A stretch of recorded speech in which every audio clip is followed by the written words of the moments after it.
Hello बच्चों, this is Krishna Vashishtha और आप सब कैसे हैं। और आज मैं आप लोगों के लिए DSSB एग्ज़ाम का क्वेश्चन पेपर लेके आया हूं जो कि TGT लेवल का है। और जो सेक्शन आज हम डिस्कस करने वाले हैं वो general intelligence and reasoning ability से रिलेटेड है। और अगर आपने DSSB एग्ज़ाम को फिल किया है, उसमें अपीयर होंगे, तो इस चैनल पर आपको बहुत ज़्यादा क्वालिटेटिव वीडियोस आपको मिल जाएंगे। वो चाहे आपको रीजनिंग एबिलिटी के हों, चाहे वो मैथमेटिक्स के हों, या फिर आपका चाइल्ड डेवलपमेंट एंड पैडागोजी से रिलेटेड हो। ठीक है, तो आपकी प्रैक्टिस काफ़ी अच्छी होगी और कोशिश मैं ये करूँगा कि अब से डेली जो है वीडियो मैं आप लोगों के लिए अपलोड करूँ। ठीक है, तो पहला क्वेश्चन है दोस्तों, यहाँ पे मैं कुछ क्वेश्चनों की प्रैक्टिस करवाने वाला हूँ जो कि एग्ज़ाम में आ चुके हैं। इससे आपको फ़ायदा ये होगा कि आपको पता चल जाएगा कि भी किस लेवल के क्वेश्चन जो हैं क्वेश्चन पेपर में सेट होते हैं, जिनसे कि आप उनकी प्रैक्टिस करें। ठीक है, जितनी ज़्यादा प्रैक्टिस करेंगे उतना ही आपका फ़ायदा होगा। तो स्टार्ट करते हैं। क्वेश्चन नंबर 21, सेक्शन देख लेना। सेक्शन मैंने आप लोग का ये लिया हुआ है, general intelligence and reasoning ability. ठीक है, वीडियो सेशन थोड़ा सा लेंथी हो जाएगा क्योंकि मैं सारे क्वेश्चन डिस्कस करूंगा, 20 क्वेश्चन जनरल इंटेलिजेंस के एंड रीजनिंग एबिलिटी के। और अगर बैकग्राउंड में आपको नॉइज़ होगी, नॉइज़ अगर आपको सुनाई देगी तो प्लीज़ उसको इग्नोर करना, क्योंकि यहाँ पे मेरे आसपास इस लेवल का इंफ्रास्ट्रक्चर नहीं है कि मैं बिल्कुल एक बंद कमरे में वीडियो को रिकॉर्ड करूँ। ठीक है, तो स्टार्ट करते हैं दोस्तों। पहला जो क्वेश्चन है वो है 21st क्वेश्चन। इसमें बोला ये गया है कि अगर डी की वैल्यू 4 है और अगर BAD इज इक्वल टू 7 है, then what is the value of ANT। ठीक है, तो पहले तो क्वेश्चन आपको अच्छे से समझ में आ गया है। अब ये क्वेश्चन आप करोगे कैसे इस क्वेश्चन को, तो देखो इस क्वेश्चन को करने का तरीका मैं आपको बताता हूँ किस हिसाब से इस क्वेश्चन को करोगे। सबसे पहले जो है आप अल्फ़ाबेट को राइट कर लें, ABCDEFGHIJKLM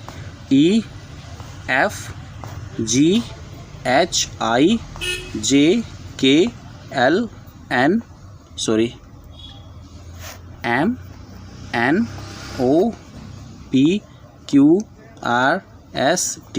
देखो ये मैंने अल्फ़ाबेट राइट कर लिए हैं।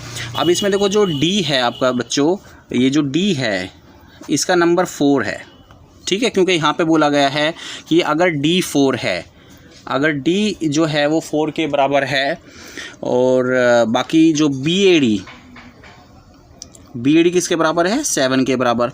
ये क्वेश्चन में ही दिया हुआ है। ठीक है, BAD किसके बराबर है, 7 के बराबर है। तो ANT की वैल्यू कितनी होगी, तो एक बार BAD की वैल्यू को देख लेते हैं। B कौन से नंबर पे आ रहा है, 2 पे, और A कौन से नंबर पे है, 1 पे। ठीक है, और D का मतलब तो 4 है, तो 1 + 2 + 4 किसके बराबर हो गया, 7 के बराबर हो गया। तो कहने का मतलब दोस्तों ये है कि अब आपको निकालनी है यहाँ पे ANT की वैल्यू, ANT की वैल्यू। तो आपको समझ में आ गया होगा कैसे करना है। यहाँ पे A फर्स्ट पोजीशन पे आता है तो A की जगह फर्स्ट रखोगे। N कौन सी पोजीशन पे आता है, तो N को काउंट कर लेते हैं, 1 2 3 4 5 6 7 8 9 10 11 12 13 14। और T कौन से नंबर पे आता है, 15 16 17 18 19 20। ठीक है, तो 1 + 14 होता है 15, और +20 अगर इसमें जोड़ देंगे तो 35 आएगा। तो दोस्तों इसका जो राइट आंसर है वो है 35। तो नेक्स्ट क्वेश्चन ले लेते हैं। नेक्स्ट क्वेश्चन को ध्यान से पढ़ना। इफ़ इन ए कोड, एक कोड दिया हुआ है, fish is written as HKUJ। अगर एक कोड में फ़िश को HKUJ हम पढ़ते हैं, in the same code how can stab STAB को किस तरीके से हम कोड कर सकते हैं। ठीक है, तो इसके लिए अगेन फिर से आपको इंग्लिश अल्फ़ाबेट्स लिखने हैं। तो इंग्लिश अल्फ़ाबेट्स मैंने लिखे हुए हैं, तो चलिए चलते हैं इंग्लिश अल्फ़ाबेट पे। और यहाँ पर देखो आपको आसानी से पता चल जाएगा। सबसे पहले तो फ़िश की आपको डिकोडिंग करनी है कि भाई फ़िश को HKUJ, एक पैटर्न आपको इसमें फाइंड आउट करना है। तो देखो सबसे पहले फ़िश के लिए F, ये रहा F आपका। F किससे रिलेटेड है, H से। तो फ़िश जो है H से, मतलब एक लेटर का गैप आया है, बीच में G लेटर है, एक लेटर को छोड़ के अगला लेटर है। आगे देख लेते हैं, I K से रिलेटेड है, तो इसमें भी देखो I K से रिलेटेड है, तो इसमें भी J लेटर को बीच में छोड़ दिया हमने। फिर जो है S को देख लेते हैं, S जो है वो U से रिलेटेड है, इसमें हमने T को छोड़ दिया। बात समझ में आ रही है ना आपको। उसके बाद H जो है वो J से रिलेटेड है, H देखो बीच में आई और फिर वो जे आ गया। तो मतलब आपको एक पैटर्न यहाँ पे समझ में आ गया है कि एक लेटर को छोड़ो और अगले लेटर को मार्क कर दो। तो एस जो है, एस कहाँ पर है, एस ये रहा। तो टी को छोड़ दो, यू पे आ जाओ आप। तो एस जो है यू पे आएगा। ठीक है, समझ रहे हो ना बात आपको समझ में आ रही है। टी देख लो एक बार, टी अब यू छूट जाएगा बीच में, वी आ जाएगा। तो यू वी। ए बी बीच में छोड़ दो, तो बी जो ए है वो सी से रिलेट करेगा और बी जो है वो किससे रिलेट करेगा, डी से। ठीक है, तो कोड बन जाएगा आपका यू वी सी डी। तो एक बार देख लेते हैं आंसर में, you we see D, right answer आपका डी। तो उम्मीद करता हूँ कि आपको ये क्वेश्चन अच्छे से समझ में आ गया होगा। चलिए चलते हैं नेक्स्ट क्वेश्चन की तरफ। नेक्स्ट क्वेश्चन में क्या कहा गया है दोस्तों, from the given responses find the missing number in the given series. भाई आपको ना मिसिंग नंबर निकालना है। तो ये क्वेश्चन भी बड़ा सिंपल सा है, आपको इसमें सिर्फ पैटर्न आना चाहिए। जैसे 4 5, तो बीच में ए का गैप आ गया। 7 से जब 5 से 7 की तरफ जाएंगे तो बीच में 2 का गैप आएगा। पहले किसका गैप आया, 1 का, फिर 2 का गैप आया। फिर 7 से 10 की तरफ जाएंगे तो 3 का गैप आ रहा है। 10 से 14 की तरफ जाएंगे तो 4 का गैप आ रहा है। 14 से 19 की तरफ जाएंगे तो 5 का गैप आएगा। ठीक है, इसका मतलब अब 6 का गैप आएगा। तो 19 में +6 जोड़ दो, 25 आपका आंसर है। अब आइए बच्चों नेक्स्ट क्वेश्चन देख लेते हैं, क्वेश्चन नंबर 24। ये क्वेश्चन थोड़ा सा ट्रिकी है और इस क्वेश्चन को सोल्व करते हैं। डेट से रिलेटेड है, find the missing date in the given series. और जो भी क्वेश्चन आपका डेट से रिलेटेड हो तो आपको वहाँ पे लीप ईयर का कॉन्सेप्ट आना चाहिए। ठीक है, तो आप देखो क्वेश्चन को समझ लेते हैं, क्वेश्चन में वो पूछ क्या रहा है। देखो ये इन्होंने यहाँ पे एक डेट दे दी हमें 4/12/95। ठीक है, उसके बाद इन्होंने अगली डेट दे दी 1/1/96, 29/1/96, 26/2/96। ठीक है, जो यहाँ पे पहला नंबर है वो डेट का है, दूसरा नंबर यहाँ पे मंथ का है और तीसरा नंबर यहाँ पे ईयर वाइज है। ठीक है, तो अब आपको ये बताना है कि जो यहाँ पे 4th डेट होगी वो इनमें से कौन सी होगी, ABCD में से आपको ऑप्शन बताना है। ठीक है, तो कैसे करेंगे इस क्वेश्चन को। सबसे पहले आपको ये मालूम होना चाहिए कि जो आपका इसमें जो 4th डेट होगी वो आपकी, जैसे इसमें ये मालूम होना चाहिए कि जो देखो यहाँ पे लिखा हुआ है 96। अब ये जो 96 है ये आप कैसे पता लगाओगे कि भाई ये लीप का ईयर है या नहीं है। लीप ईयर वो होता है जिसके फरवरी मंथ में 29 डेज़ होते हैं, 29। तो देखो इसका एक सिंपल सा मैं आपको ट्रिक बता रहा हूँ कि 96 को आप डिवाइड कर दें 4 से, मतलब 96 को भी डिवाइड कर सकते हैं। अगर ये कंप्लीट डिवाइड हो जाता है तो समझ लो कि जो 96 का जो ईयर है वो लीप ईयर है। ठीक है, यानी कि उसमें 29 डेज़ होंगे। अब आपको ये पता चल गया कि भाई जो 96 है वो लीप का ईयर है और इसके फरवरी मंथ में 29 डेज़ होंगे। तो अब आपको यहाँ पे ये देखना है कि भाई जो ये इन्होंने हमें डेट्स बता रखी हैं, यहाँ पे मैंने डेट्स लिखी हुई हैं, देख लो आप। 4 तारीख, देखो यहाँ पे देखो 4 तारीख है, 4 तारीख से 1 तारीख, मतलब देखो ईयर चेंज हो गया है। ध्यान से देखना, ये 12वें मंथ की बात हो रही है 95 ईयर में, 1995 वाले ईयर में हम 12वें मंथ में हैं, यानी कि दिसंबर के मंथ में हैं। तो दिसंबर के मंथ में 31 दिन होते हैं, 31 दिन। ठीक है, 31 बनाते हैं 31, तो उस हिसाब से देख लेना, दिसंबर के महीने में 31 दिन होते हैं। तो 4 तारीख 12वें महीने की 4 तारीख और उससे अगले साल जो पड़ेगा उसका 1 तारीख, मतलब 1 जनवरी। ठीक है, बीच में कितने दिन आ रहे हैं, दिन काउंट करो आप।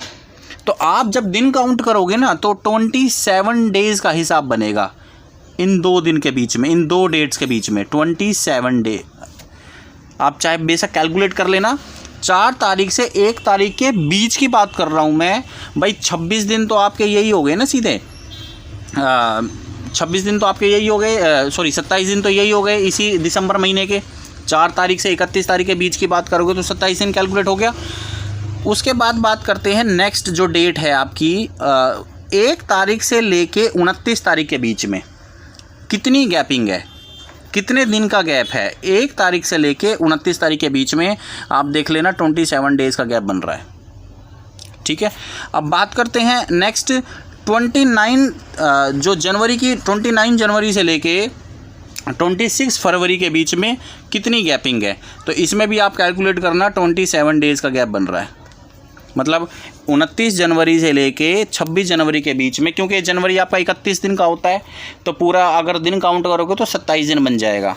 अब आपको ये देखना है कि जो अगली डेट आएगी उसमें भी आपको 27 दिन का गैप मेंटेन करना है, ठीक है। अगली जो डेट आएगी उसमें भी आपको 27 दिन का गैप मेंटेन करना है, लेकिन साथ में यहाँ पे ये भी ध्यान रखना है कि जो 96 जो ईयर है वो लीप ईयर है। तो मतलब जो फरवरी का जो महीना है, फरवरी महीने में केवल 29 दिन होंगे, याद रखना। तो उस हिसाब से अगर आप डेट कैलकुलेट करोगे तो आपका 25 बनेगा,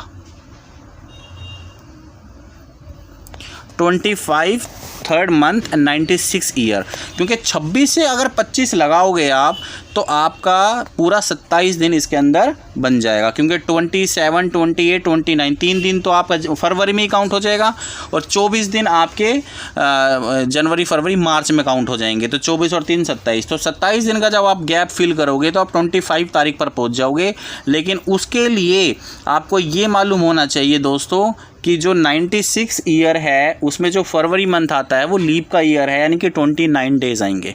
आपको ये मालूम होना चाहिए कि जो डेट के क्वेश्चन हैं उसमें आपको लीप ईयर पता ही होना चाहिए, बड़ा ही इम्पोर्टेंट है, ठीक है। समझ में आ गया आपको। नेक्स्ट क्वेश्चन की तरफ बढ़ते हैं, 25th क्वेश्चन की तरफ। Find the word that can not be formed from letters of the word. मतलब इंटेलेक्चुअल जो ये वर्ड है इससे आप कौन सा वर्ड नहीं बना सकते हो। Tell, lamb, let, elect. तो देखो सिंपल सी बात है, इंटेलेक्चुअल में आपको एम लेटर कहीं नहीं दिखाई देगा, ठीक है। तो इसमें सिर्फ बी ऑप्शन है कि जिसमें लेटर जो लेम के अंदर एम वर्ड आ रहा है, एम लेटर आ रहा है, ठीक है। लेकिन इंटेलेक्चुअल में तो एम है ही नहीं, तो यहाँ पे LAME ये वर्ड फॉर्म नहीं हो सकता। तो आंसर आपका क्या हो जाएगा, बी हो जाएगा, ठीक है। Find the word that can not be formed, ठीक है। समझ में आ गई बात आपको। चलते हैं आगे। नेक्स्ट क्वेश्चन भी बड़ा ईजी सही है।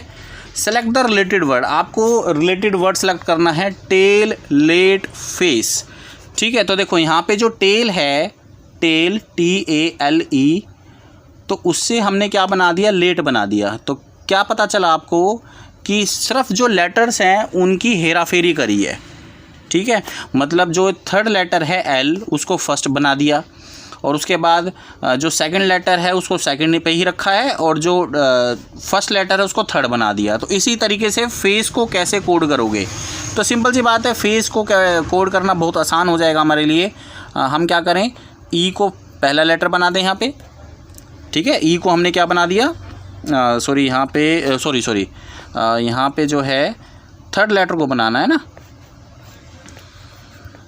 सी को पहला बना दिया, उसके बाद ए आएगा और उसके बाद एफ आएगा और लास्ट में आ जाएगा ई। तो सिंपल सी बात है, कैफ़े बन गया, कैफ़े। ये A option is the right answer, CAFE, ठीक है। तो यहाँ पे फेस के बाद जो वर्ड आएगा वो आएगा CAFE। समझ में आ गया आपको, ठीक है। चलते हैं आगे। क्वेश्चन बड़े इजी होते हैं, सिर्फ 1-2 क्वेश्चन को छोड़ के आप अगर प्रैक्टिस अच्छे से करो तो काफ़ी आसानी से आप इस सेक्शन में बड़े बढ़िया मार्क्स यहाँ पे आप सिक्योर कर सकते हो। नेक्स्ट क्वेश्चन की बात करते हैं। Select the related word. Wool, sheep, milk. अब देखो जो शीप है, शीप से क्या बनता है, वूल बनता है, ठीक है। तो मिल्क से क्या, मिल्क किससे बनता है, तो सिंपल सी बात है, काऊ से बनेगा, ठीक है भाई। शीप से क्या बनता है, वूल, तो काऊ से क्या बनेगा, मिल्क बनेगा। तो यहाँ पे आएगा आपका काऊ। देखो कितना आसान सा क्वेश्चन है। चलते हैं आगे। Next, find the missing number 5, 120, 5 and 3। तो देखो बड़ा सिंपल है, 5, उसके बाद आ जाएगा आपका 5 का अगर हम क्यूब करेंगे तो 125 आता है, फिर आपका आ जाएगा 3, और 3 के बाद सिंपल सी बात है, यहाँ पे अगर 3 है तो 3 का क्या आ जाएगा, क्यूब आ जाएगा, क्योंकि 5 है तो 5 का क्यूब है, 3 है तो 3 का क्यूब आएगा। तो 3 3 ज़ा 9, 9 3 ज़ा 27, 27 इज़ द राइट आंसर, ठीक है। उसके बाद बात करते हैं फाइंड द मिसिंग नंबर। ये क्वेश्चन अपने आप में थोड़ा सा ट्रिकी है, बट अगर आपने ऐसे क्वेश्चन की प्रैक्टिस कर रखी है तो पैटर्न निकालने में आपको ज़्यादा टाइम नहीं लगने वाला। ठीक है, तो देखो इसमें ये बोल रहा है कि भाई एक्चुअली में फाइंड द मिसिंग नंबर 35460। तो जो क्वेश्चन मार्क है इसमें क्या आएगा, तो इसमें क्या आएगा, देखो सिंपल सी बात है, इसमें थोड़ा सा पैटर्न ढूंढने में आपको टाइम लगेगा। 3 को 5 के साथ अगर मल्टीप्लाई करोगे आप, 3 को 5 के साथ कर दिया तो ये आ जाएगा आपका 15, और 15 4 जा आपका 60 होता है। ठीक है, ऐसे ही आपको थर्ड में भी दिखा देता हूँ मैं।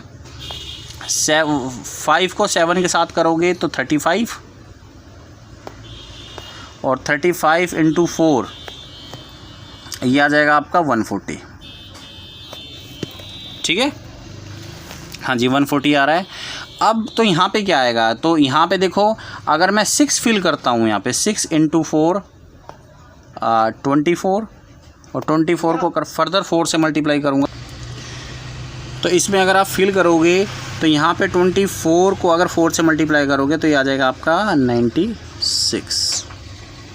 ठीक है, तो इसका मतलब यहाँ पे ऑप्शन कौन सा आएगा, B option is the right answer. तो इस तरीके से आप जो है यहाँ पे पैटर्न फाइंड आउट कर सकते हो कि पहले 2 नंबर को मल्टीप्लाई करा, 3 × 5 15 कर दिया, 15 को फिर से मल्टीप्लाई करोगे किसके साथ, 4 के साथ, और फिर आपका वो 60 के बराबर आ रहा है। तो इस तरीके से आपका आंसर हो जाएगा 6। क्वेश्चन थोड़ा ट्रिकी है, ये क्वेश्चन थोड़ा सा आपको टाइम कंज्यूम कराएगा, मैं मानता हूँ, क्योंकि जब मैंने फर्स्ट टाइम किया था तो मुझसे भी ये सोल्व नहीं हुआ था, ईमानदारी से मैं आपको बता रहा हूँ। लेकिन मैं थोड़ा सा 5-6 मिनट में कोशिश करता रहा तो मेरे को तब पैटर्न जाके इसका दिखा था। ओके, नेक्स्ट क्वेश्चन की तरफ बढ़ते हैं दोस्तों।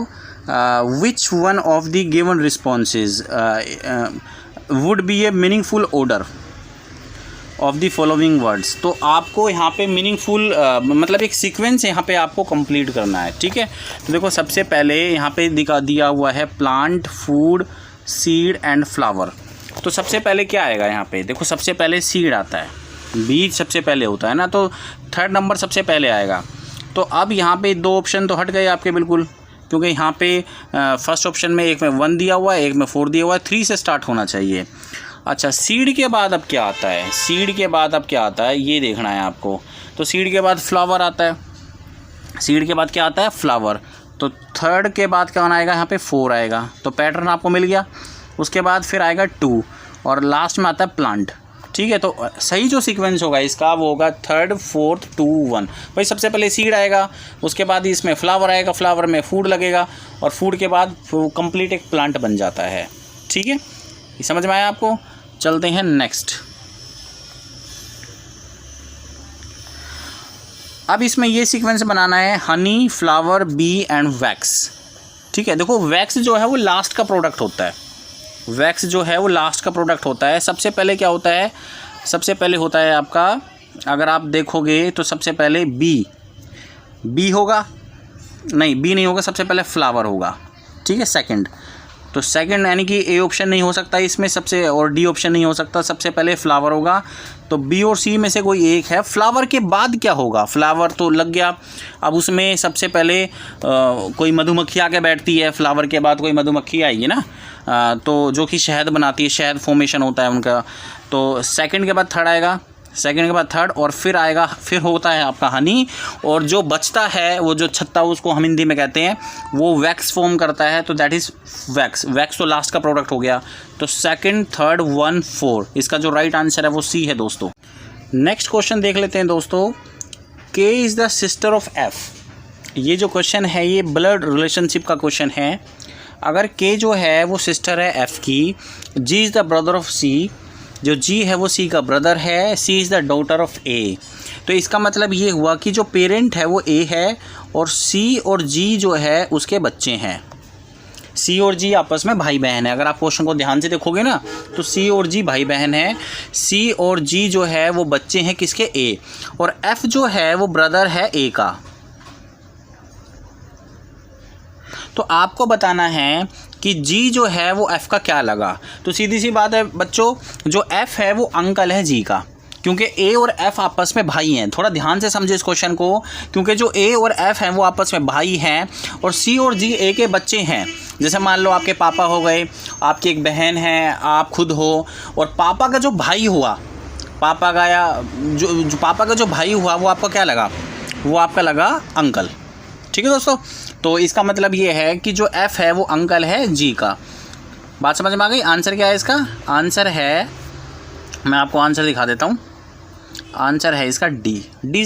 नेक्स्ट क्वेश्चन देख लेते हैं दोस्तों जल्दी से। While a group photo family was taken, मतलब एक फैमिली की फ़ोटो ली गई। The father was found to be sitting to the left of the सन।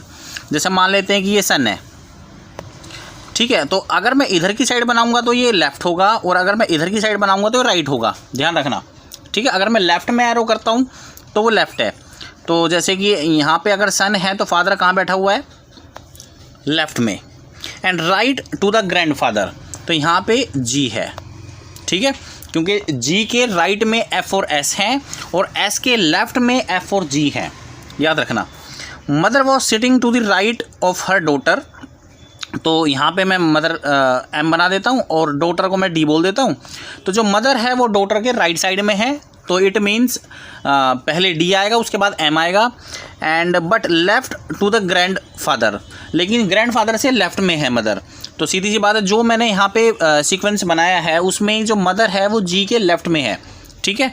तो यहाँ पे सेंटर में कौन होगा? सेंटर में यहाँ पे जी होगा, ठीक है। और वैसे भी जो फैमिली फ़ोटो जो हम लेते हैं तो बड़े बुजुर्ग होते हैं हमारे घर के, वो सेंटर में ही होते हैं, साइड में तो होते नहीं फ़ोटो फ्रेम के, ठीक है। तो वैसे भी अगर आप उसको इस क्वेश्चन को इस तरीके से देखो तो आंसर वैसे भी आपका मैच कर जाएगा। तो ग्रैंडफादर जो है he will be sitting in at the centre, okay. तो राइट आंसर जो है इसका कि सेंटर में कौन रहेगा? बी जो है इसका राइट आंसर है ग्रैंडफादर। नेक्स्ट क्वेश्चन की बात कर लेते हैं दोस्तों। एक जॉइंट फैमिली है, उसमें there are father and mother. तो फादर और मदर को मैं ऐसे दिखा देता हूँ, एक फादर को एफ से दिखा दिया, मदर को एम से दिखा दिया। 3 मैरिड सन्स, और उनके 3 बच्चे हैं और एक अनमैरिड डॉटर है। One of the sons to have 2 daughters, ठीक है, मतलब 3 सन हैं और एक डॉटर है। 3 सन में से 2 लड़कों के पास 2 डॉटर्स ईच है और एक के पास एक सन है। How many female members are there in the family. तो आपको बताना है कि उस जॉइंट फैमिली में कितने फीमेल मेम्बर्स हैं। तो देखो इस क्वेश्चन को करने का तरीका मैं आपको बताता हूँ कि देखो उनके 3 सन हैं, सन को ऐसे दिखा दिया, और एक अनमैरिड डॉटर है, जिनमें से 2 सन के पास डॉटर हैं, ठीक है। क्वेश्चन को ध्यान से पढ़ना, डॉटर को डी से दिखा रहा हूँ, और एक सन के पास जो है मतलब लड़का है, डॉटर नहीं है, ठीक है। तो कितने यहाँ पे फीमेल मेम्बर हैं? 1 2 3 4 5 और एक मदर को मिला के भी आप 6 बोल सकते हैं। तो टोटल जो है फीमेल मेंबर उस फैमिली के अंदर 6 हैं। तो आइए नेक्स्ट क्वेश्चन की बात करते हैं। Question number 35, find the missing number. Missing number आपको निकालना है। फिर से आपको यहाँ पे एक पैटर्न सर्च करना पड़ेगा। ऐसे क्वेश्चन थोड़ा सा टाइम कंज्यूम आपका ज़रूर करेंगे, लेकिन आप जितनी ज़्यादा प्रैक्टिस करोगे उतना ही ज़्यादा कॉन्सेप्ट आपका क्लियर हो जाएगा, ठीक है। तो इसमें जब आप पैटर्न निकालने बैठोगे तो ध्यान से देखना, 15 4 5 और नीचे दिया हुआ 65। तो आप 15 को 4 से मल्टीप्लाई कर दो, तो 15 4 = 60, और अगर इसमें मैं 5 ऐड कर दूं जो तीसरा नंबर है तो 65 बन जाएगा, ठीक है। तो ऐसे ही 6 8 = 48 और ये आ जाएगा आपका, और 3 उसमें ऐड कर दो तो 51 बन जाएगा। 6 8 = 48 और 3 ऐड कर दो तो 51 बन जाएगा। ऐसे ही 25 = 100 और 20 ऐड कर देंगे तो 120 बन जाएगा। तो सही आंसर इसमें 120 आपको फिल करना है, C is the right answer. अब हम समझेंगे 36 question. John runs a distance of 3 kilometre towards north. जो जॉन है वो 3 किलोमीटर का डिस्टेंस रन करता है नॉर्थ डायरेक्शन में। Then turns to his left, और अपने लेफ्ट में वो टर्न हो जाता है एंड रन्स 2 किलोमीटर फर्दर। तो आइए बना लेते हैं इसका डायग्राम, कैसे बनेगा। देखो थोड़ा सा मैं आपको समझाने की कोशिश करता हूँ कि जॉन जो है वो 3 किलोमीटर, मान लेते हैं ये 3 किलोमीटर है, ये क्योंकि नॉर्थ डायरेक्शन है, ये आपकी this is north. 3 kilometre north direction में ट्रैवल कर रहा है and then turns to his left. मान लो जॉन यहाँ पे खड़ा है तो उसका लेफ़्ट इसी डायरेक्शन में होगा ना। मान लेते हैं कि 2 किलोमीटर उसने अपने लेफ्ट में डिस्टेंस को ट्रैवल किया, सॉरी 2 किलोमीटर, ठीक है। ये 2K की जगह यहाँ पे समझना 2 किलोमीटर है, ठीक है। उसके बाद ही again turns left and runs for 3 kilometre. अब जैसे मान लो जोन यहाँ पर खड़ा है तो उसका लेफ़्ट कौन सी डायरेक्शन में होगा? उसका लेफ़्ट होगा नीचे की तरफ, ऊपर की तरफ उसका राइट होगा, याद रखना। तो 3 किलोमीटर ये हो गया, आई बात समझ में। और फिर वो 3 किलोमीटर का डिस्टेंस ट्रैवल करता है। इस पॉइंट पर फिर वो अपने लेफ़्ट में जाता है और 3 किलोमीटर का डिस्टेंस ट्रैवल करता है। तो अब आपको ये बताना है कि जोन अपने इनिशियल पॉइंट से कितना दूर है। तो मान लो चला वो यहाँ से था, मान लो this is the A point, रुका वो यहाँ पर है, this is the B point. तो देखो ये वाला जो डिस्टेंस है ये आपका 2 किलोमीटर है। तो टोटल डिस्टेंस कितना हुआ? 3 + 2 5 किलोमीटर दूर है वो अपने इनिशियल डिस्टेंस से। क्वेश्चन समझ में आ गया? आई होप कि आपको समझ में आ गया होगा। नेक्स्ट क्वेश्चन की तरफ चलते हैं, question number 37। Question number 37, if the letters of, ये एक वर्ड दिया हुआ है जिसको कोड किया गया है इस नंबर में, ये एक दूसरा वर्ड दिया हुआ है जिसको कोड किया गया है इस वाले नंबर में। अब आपको पूछा जा रहा है कि जो ये भारती लिखा हुआ है, BHARATI जो लिखा हुआ है, ये इसका नंबर क्या होगा? तो देखो बड़ा सिंपल सा क्वेश्चन है, आपको सिर्फ ये देख लेना है कि कौन सा लेटर किस काउंटिंग या किस नंबर को दिया गया है, ठीक है। तो देखो मैंने आपकी सुविधा के लिए यहाँ पर साइड में डिकोड कर रखा है क्वेश्चन को। जो टी है, जो पहला, अगर आप देखोगे पहला लेटर है तो इसमें जो टी है वो 3 से रिलेटेड है, एच जो है वो 6 से रिलेटेड है, आई जो है 8 से है, एल 4 से, ए 5 से, के 1 से, और दूसरे वाले लेटर में 2 75 95 के हिसाब से पी 2 से कनेक्ट हो जाएगा, आर 7 से, ए 5 से, बी 9 से।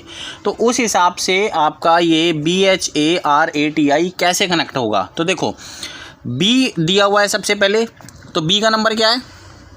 बी का नंबर अगर आप देखोगे 9, तो पहला नंबर आएगा 9। अब 9 तो सभी ऑप्शन में है। उसके बाद एच देखो, एच कहाँ पर है? एच 6 से कनेक्ट है, ये रहा एच, तो दूसरा नंबर आएगा 6, 9 6। तो देखो ए वाले ऑप्शन में से आपका आंसर हो सकता है और आपका आंसर हो सकता है सी वाले ऑप्शन में से। बी नहीं हो सकता, डी नहीं हो सकता, क्योंकि 95 से स्टार्ट है। अब आप देखो ए कितना? ए 5 है। तो अब आप सिर्फ ये देख लो 965 कौन सा ऑप्शन है, ए या सी? 965 ए से स्टार्ट हो रहा है, ठीक है, क्योंकि सी में तो 7 है थर्ड नंबर पर, तो A is the right answer. Next question बड़ा ही सिंपल है बच्चों, find the odd group from the given responses. इनमें से आपको ओड ग्रुप निकालना है, मतलब ओड ऑप्शन यहाँ से आउट करना है। तो देखो पहला ऑप्शन है 52 68, सेकंड ऑप्शन है 63 67, थर्ड ऑप्शन है 64 80, डी ऑप्शन है 50 66। तो इसमें जो ओड ऑप्शन है वो आपको क्लियरली दिखाई दे रहा है, B option is the right answer, क्योंकि बाकी 3 ऑप्शन में इवन नंबर्स दिए हुए हैं, लेकिन जो बी ऑप्शन है वो ओड नंबर्स का ग्रुप है। 63 and 67 both numbers are odd number, ठीक है। आई होप कि आपको समझ में आ गया होगा। नेक्स्ट क्वेश्चन की बात कर लेते हैं, क्वेश्चन नंबर 39। तो क्वेश्चन नंबर 39 को ध्यान से पढ़ोगे तो ये क्वेश्चन भी सिंपल है, लेकिन इसमें एक छोटी सी प्रॉब्लम दी हुई है, वो प्रॉब्लम मैं डिस्कस करूंगा आगे। सबसे पहले क्वेश्चन को समझ लेते हैं कि यदि पॉजिटिव जो है वो मल्टीप्लाई है और अगर नेगेटिव साइन को प्लस कर दें, मल्टीप्लाई साइन को डिवीजन कर दें, डिवीजन को माइनस कर दें, तो ये सारा का सारा जो एक्सप्रेशन दिया हुआ है ये किसके बराबर होगा?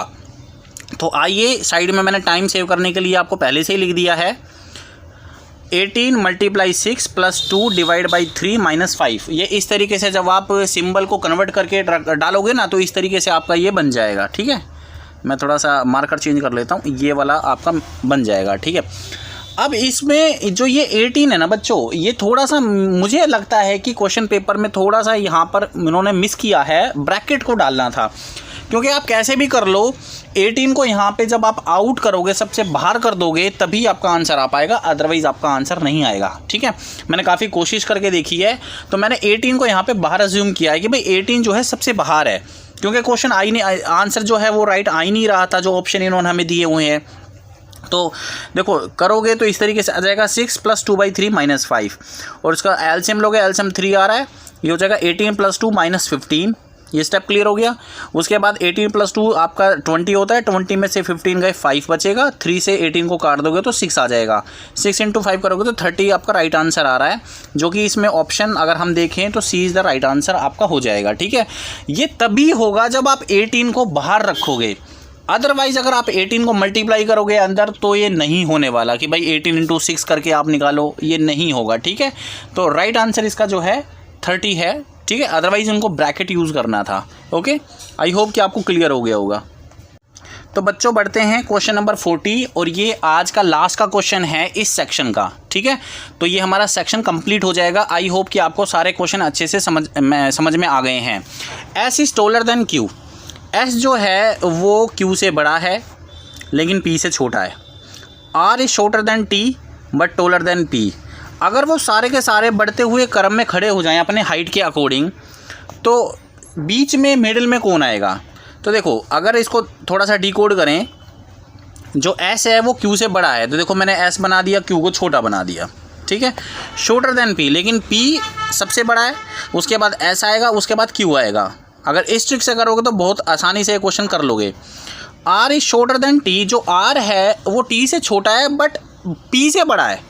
तो देखो आर जो है, आर ये वाला आर, ये पी से छोटा है लेकिन टी से छोटा है लेकिन पी से बड़ा है, तो इस हिसाब से ये खड़े हो जाएंगे। तो देखो मिडिल में कौन आ रहा है? मिडिल में यहाँ पे पी आ रहा है, क्योंकि पी के राइट साइड में भी 2 बंदे खड़े हैं, लेफ्ट साइड में भी 2 बंदे खड़े हैं, तो पी जो है वो मिडिल में है। तो आंसर जो है इसका right answer is the P is the right answer. ठीक है, क्वेश्चन बड़ा सिंपल था, आप इस टेक्निक से इस क्वेश्चन को सोल्व कर सकते हो। तो दोस्तों ये थे आपके 20 क्वेश्चन जो मैंने आपको कराए। उम्मीद करता हूँ कि आपको ये सारे के सारे क्वेश्चन जो हैं बड़े अच्छे से मैंने आपको समझा दिए हैं। और अगर फिर भी किसी क्वेश्चन में आपको डाउट है तो दोस्तों आप कमेंट करके मुझे बताएं, और मैं कोशिश करूँगा कि DSSB से रिलेटेड वीडियोस जो हैं ज़्यादा से ज़्यादा टेट्स गुरु चैनल पर अवेलेबल हों आप लोगों के लिए। और अगर आपको चाइल्ड डेवलपमेंट एंड पैडागोजी की क्वालिटेटिव वीडियोस चाहिए तो प्लीज़ चैनल को सब्सक्राइब कर दें, क्योंकि यहाँ पर मैं क्वालिटेटिव कंटेंट लेकर आता हूँ सिर्फ आप लोगों के लिए। थैंक यू दोस्तों, धन्यवाद, आपका दिन शुभ रहे, बाय।